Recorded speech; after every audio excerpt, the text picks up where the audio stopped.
Love it. Love it. By the way, I'm more entertaining if the bar is open. I hope the bar is open.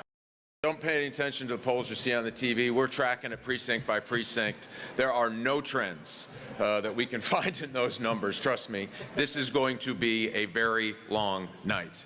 Yeah, and win it. Thanks, Mike. Thank you. First of all, let me thank Christy. I couldn't have done this without Christy, and actually my family, I see them, there they are, all they are right there.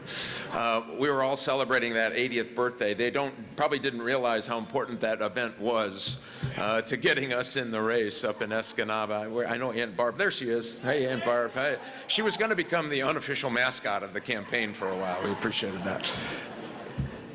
You know, when you think about all of the time that we've spent at this and all of the people that said Michigan could not be won, I mean, I can't tell you how many times we heard that.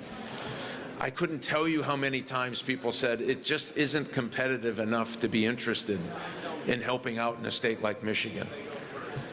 But what we said is, you know what, why we think that's wrong is because we've talked to so many people, and my wife have talked to so many people around this state. And they express the hurt and the pain that we are all going through from the last 4 years of economic hardship, of the fundamental change of our automobile industry. 2,400 layoffs at Stellantis, 1,000 at General Motors, a recent 700 layoffs at Ford. And we thought, boy, you know, there is a better way to do this. Because I believe in every fiber of my being, with every Michigan citizen, that ingenuity, that grit, that spirit that makes us who we are.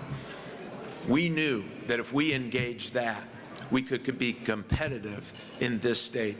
And because of you, all of you, we became the most competitive U.S. Senate seat in the country within the last few weeks.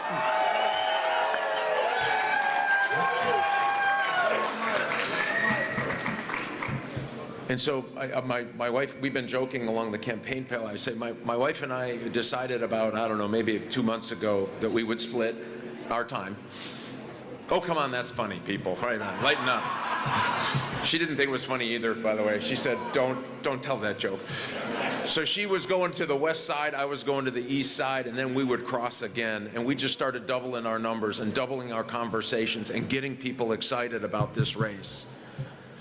And something really phenomenal happened about, I don't know, I'm going to get maybe 8 weeks ago now. And it really started with one big endorsement, by the way. We were able to get the endorsement of Michigan's farmers, the Farm Bureau endorsement.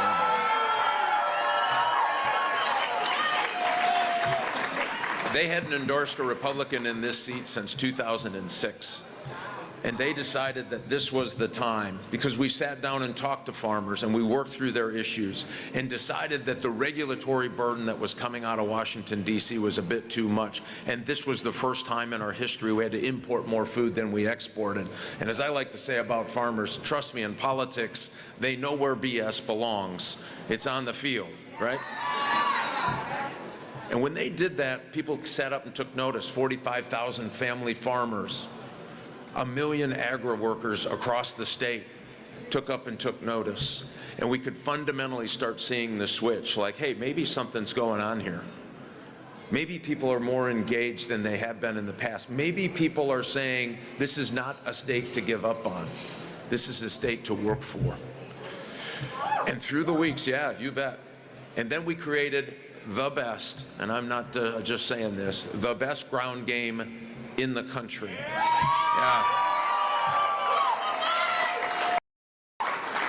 Just think of that. Last week alone, right leading up to the election, 88,000 doors. We've touched over 3.5 now million voters through voter contact. We haven't done that in years in a statewide race. And we did that not with all the money in the world. We've been outspent, I don't know, 6-1, I think. What we did it through people power, because people believed in something bigger than themselves. They believed if they hit one more door or dropped one more hanger or had one more conversation, we could be in this race. We could be here to make a difference for our state and our country. And man, did we do it. So the last few polls have been tied. Like I said, don't pay attention to the precincts in and the precincts out. That thing's going to bounce around all night long. The most important number is at the end of the night, and I do believe this is going to be a nail-biter, and as my folks are telling me, we are likely not even to know the results tonight of this race. Yeah, that's not great news, but here's what's the good news is. That means you have made this race competitive. Yeah.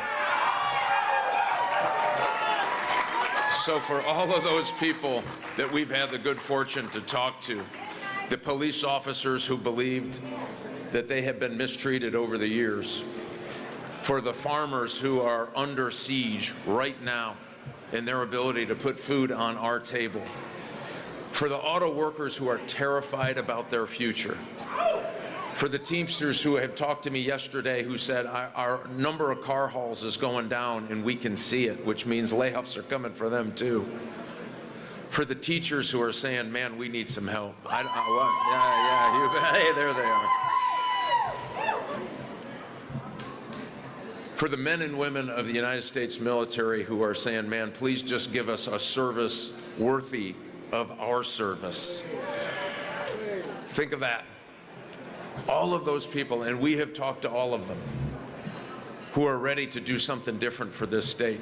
That's why this race was important to us, why it was important to my wife, Christy, why it was important to so many of you who got in the rain and the cold some days, and those Saturday mornings when everyone else was doing something fun, you were going to a door and knocking on a door or putting up a sign. That's what this campaign was always about. Christy said it best. It wasn't about me. It wasn't about us. It was really about all of us and what we want for our future, what we can do for the future of our kids. And do we want a hand in America that represents prosperity and freedom and all the things that we know and love? Or is it a country where the government tells you what kind of stove you can have and water heater and what kind of car you can drive? That's where we're at. And that's going to be the difference in this campaign. And so tonight, I mean, all the work is over, really. All of the doors have been knocked, the literature hung, the phone calls made. My wife was watching TV the other night. She said, I don't know who that guy is, but I sure wouldn't marry him. She's talking about me, by the way, in those ads. Certainly wasn't pleasant going through it. But what we know is that guy that we met the other night who told us that, you know, I came here 10 years ago as a legal immigrant, and I told the guy I would be his best and hardest worker if he would take a chance on me. And he got that job. He was a bellman and a valet. And he said, you know, what's crazy is I couldn't get this job in my country, home country, without paying somebody for it, and then they would charge me to have this job every month. He said, this is an amazing country. I get to God, I'm doing this by my own hard work. And he said, I just saved up after 10 years enough money. My wife and I are going to put a down payment on our own house. Think of that. That's the difference between America and everywhere else. But it's also the difference between conservatives and Republicans and what the left is presenting for a future of America. This is our chance to stand up for those people who won't be engaged in politics. This is our chance to stand up for those people who are throwing their hands up and saying, man, life is just too hard. So for all of those, help me do this tonight. Let's do this. Let's keep our spirits high. It's going to be up. It's going to be down. Hopefully, if this really goes well, we'll be here at midnight going, hey, we won. This will be great. But for all of those people who can't get involved or couldn't have the time, for the mother who is spending the last 2 or 3 days at the food pantry this month because of the high that came out of Washington, D.C., for her, for the military, for the police, this is our chance to stand tall and say, come November, we're going to have your back. Thank you very, very much for all of you for what you've done. We'll be back later tonight with a better upgrade on numbers. Thank you. Stay fired up. We can and will win this race. God bless.